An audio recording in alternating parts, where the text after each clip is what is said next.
Welcome to நிகாஸ் creations. இன்றைக்கி நம்ம என்ன சமைக்க போகிறோம் அப்படின்னு பார்த்தீங்கன்னா, இந்த மாதிரி நெல்லிக்காய் எடுத்து வச்சுருக்கேன். இந்த சின்ன நெல்லிக்காய் இது இப்போ சீசன் அப்படிங்கிறதுனால நான் கொஞ்சம் பறிச்சிட்டு வந்திருக்கேன். சீசன் முடிஞ்சிருச்சு, நம்ம கடைசி டைமில் பறிச்சிருக்கோம்.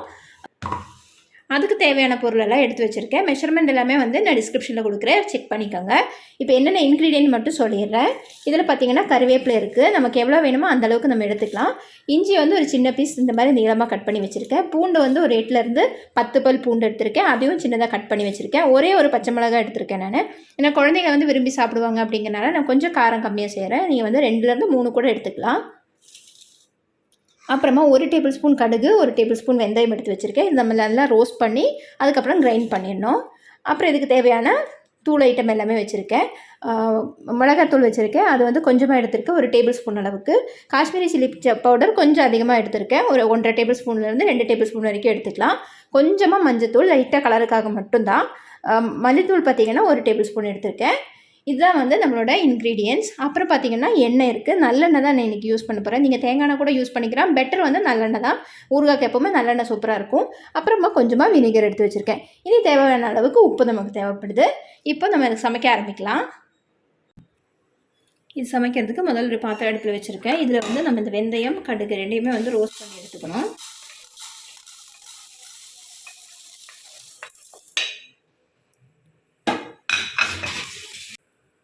ஓரளவுக்கு மீடியம் ஃப்ளேமில் வச்சு நல்லா ரோஸ்ட் பண்ணிடணும். நல்லா ஸ்மெல் மாதிரி இது மேலே வெடிக்க ஆரம்பிக்கும் போது நம்ம வந்து அடுப்பு ஆஃப் பண்ணிடலாம். கருக விடக்கூடாது. கருகாமல் வந்து நம்ம நல்லா ரோஸ்ட் மட்டும் பண்ணி எடுத்துக்கணும். நல்லா ஸ்மெல் வரும், நல்லா வெடிக்க ஆரம்பிக்குது.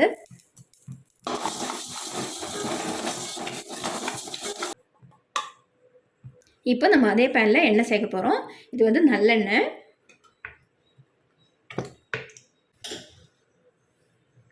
இப்போ அதே பேனில் நான் 4லேருந்து 5 டேபிள் ஸ்பூன் அளவுக்கு நல்லெண்ணெய் சேர்த்திருக்கேன். இப்போ எண்ணெய் நல்லா சூடாயிடுச்சு. நம்ம இப்போ கடுகு சேர்த்திக்கலாம். கடுகு கொஞ்சம் தாராளமாகவே சேர்த்திக்கோங்க.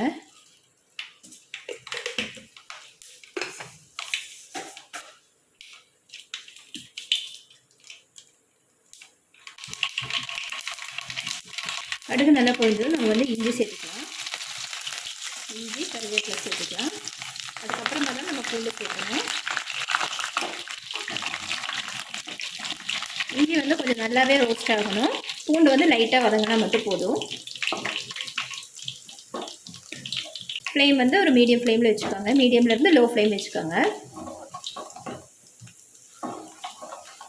இப்போ இஞ்சி வந்து நல்லா ரோஸ்ட் ஆகிடுச்சு. இப்போ நம்ம பூண்டு சேர்த்துக்கலாம். பூண்டு, பச்சை மிளகாய் ரெண்டையுமே ஒட்டுக்கா சேர்த்துருக்கேன். இஞ்சி வந்து லைட்டாக வதங்கினா போதும்.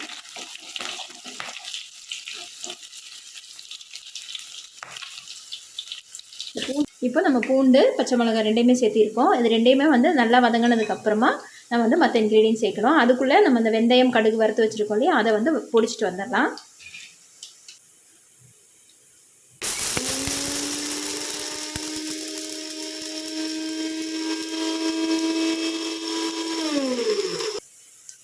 இப்போ பூண்டு நல்லா வதங்கிடுச்சு. இப்போ நம்ம இந்த பொடியெல்லாம் சேர்த்த போகிறோம்.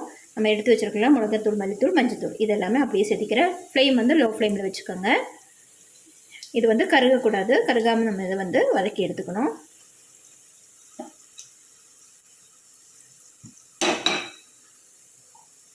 இது கூட நம்ம இப்போ பொடிச்சிருக்கோம் இல்லையா கடுகு, இதையும் வந்து நம்மள சேர்த்திக்கலாம்.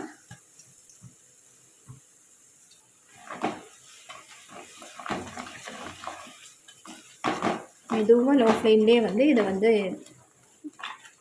கருகாமல் அந்த பச்சை வாசனை எல்லாம் போகணும். காஷ்மீரி சில்லி சேர்த்துருக்கறனால நல்லாவே கலர் கொடுக்கும்.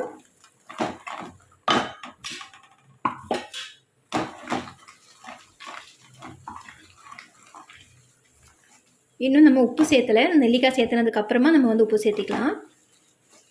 அவ்வளோதான். இது வந்து பச்சை வாசனை போயிடுச்சு. இப்போ நம்ம நெல்லிக்காய் சேர்த்திடலாம். ஒரு சிலவங்க நெல்லிக்காய் வந்து வேக வச்சு சேர்த்துவாங்க. அப்படி சேர்த்தணும் அப்படின்னா எனக்கு வந்து பர்சனலாக அப்படி பிடிக்காது. எங்கள் ஊரில் வந்து இந்த மாதிரி வேக வைக்காமல் தான் சேர்த்துவாங்க. இந்த ஹீட்டில் வந்து லைட்டாக அது ஒரு காவாசி தான் அது வேக ஆரம்பிக்கும். அப்போ வந்து நம்ம அதில் போட்டோம் அப்படின்னா அது உப்பெல்லாம் நல்லா பிடிச்சி நல்லாயிருக்கும். நம்ம ஒரு கஞ்சியாக கடிச்சு சாப்பிட்ற அளவுக்கு இருக்கும். சின்ன வயசில் இந்த நெல்லிக்காய் ஊறுகாய் வந்து ஸ்கூலில் பக்கத்தில் வந்து சின்ன குட்டி கடை ஒன்று இருக்கும். அங்கே வந்து பேக்கெட்டில் கிடைக்கும். நான் சொல்கிறது நான் ஒரு 2nd 3rd 4th படிக்கிற டைமில் அப்போல்லாம் வாங்கி சாப்பிட்ருக்கேன். அதுக்கப்புறம் கிடைக்கிறது இல்லை அந்த மாதிரி. இப்போ நம்ம நெல்லிக்காய் சேர்த்திடலாம். கழுவி நீட்டாக க்ளீன் பண்ணி வச்சுருக்கேன். அதை நம்ம உள்ள சேர்த்திக்கலாம். லைட்டாக கிளறி விட்டுருங்க. ஃப்ளேம் வந்து கம்மியாக தான் இருக்குது. இதில் இப்போ நம்ம உப்பு சேர்த்தணும். லைட்டாக மிக்ஸ் பண்ணி விட்டதுக்கப்புறமா நம்ம வந்து உப்பு சேர்த்திக்கலாம்.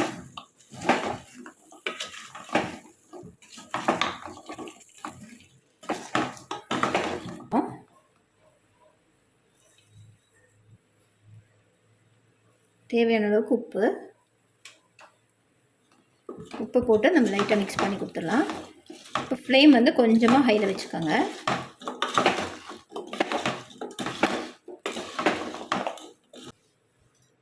இப்போ நான் வினிகர் சேர்த்த போகிறேன். வினிகர் பார்த்திங்கன்னா ஒரு 1/4 டம்ளர் அளவுக்கு சேர்த்துனா போதும். ஏற்கனவே நெல்லிக்காய் வந்து கொஞ்சம் புளிப்பாக இருக்கும் இல்லைங்களா, அதனால் வினிகர் கொஞ்சம் கம்மியாக சேர்த்திக்கோங்க. இந்த வினிகர் சேர்த்து நல்லா மிக்ஸ் பண்ணி விட்டுருங்க. ஒரு மூடி போட்டு ஒரு 5 to 10 minutes அப்படியே இருக்கட்டும். அதுக்கப்புறமா நம்ம ஓப்பன் பண்ணலாம்.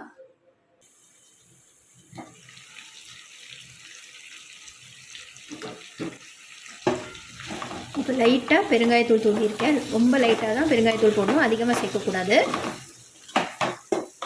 அந்த நெல்லிக்காய் ஓரளவுக்கு வேக ஆரம்பிக்குது.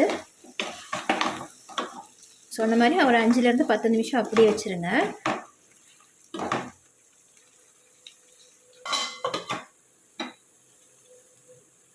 நம்ம வச்சு 10 minutes ஆயிடுச்சு. இந்த வினிகர், எண்ணெய், அந்த நெல்லிக்காயிலேருந்து வர்ற தண்ணி எல்லாம் சேர்ந்து இந்த மாதிரி ஒரு கன்சிஸ்டன்சி வந்திருக்கு. இப்போ நம்ம இதை ஆஃப் பண்ணிடலாம். 2 days அப்படியே விட்டுருங்க. உங்களுக்கு தேவைப்படுது அப்படின்னா மேலே கொஞ்சமாக நல்லெண்ணெய் வந்து சூடு பண்ணி மேலே ஊற்றிக்கோங்க. இந்த மாதிரி இந்த கன்சிஸ்டன்சி உங்களுக்கு பார்த்தா தெரியும். இது வந்து நம்ம 2 days அப்படியே விட்டுடலாம். 2 daysக்கு அப்புறம் இந்த மாதிரி ரொம்ப கெட்டியாயிடுச்சு அப்படின்னா மட்டும் அந்த எண்ணெய் வந்து சேர்த்திக்கோங்க. அவ்வளோதான். இப்போ தான் இதை ஆஃப் பண்ண போகிறேன். ஏன்னா கிளாஸ் ஜார் இருக்குன்னா அதில் போடலாம், இல்லைன்னா அந்த பீங்கான் ஜாடி இருக்கும் இல்லைங்களா, அதில் வந்து போட்டு வச்சுக்கலாம். அவ்வளோதான். உங்களுக்கு இந்த வீடியோ பிடிச்சிருக்குன்னு நினைக்கிறேன். பிடிச்சிருந்துச்சுன்னா வீடியோக்கு லைக் பண்ணுங்கள். நம்ம சேனலை சப்ஸ்கிரைப் பண்ணி வச்சுக்கோங்க. பாய்.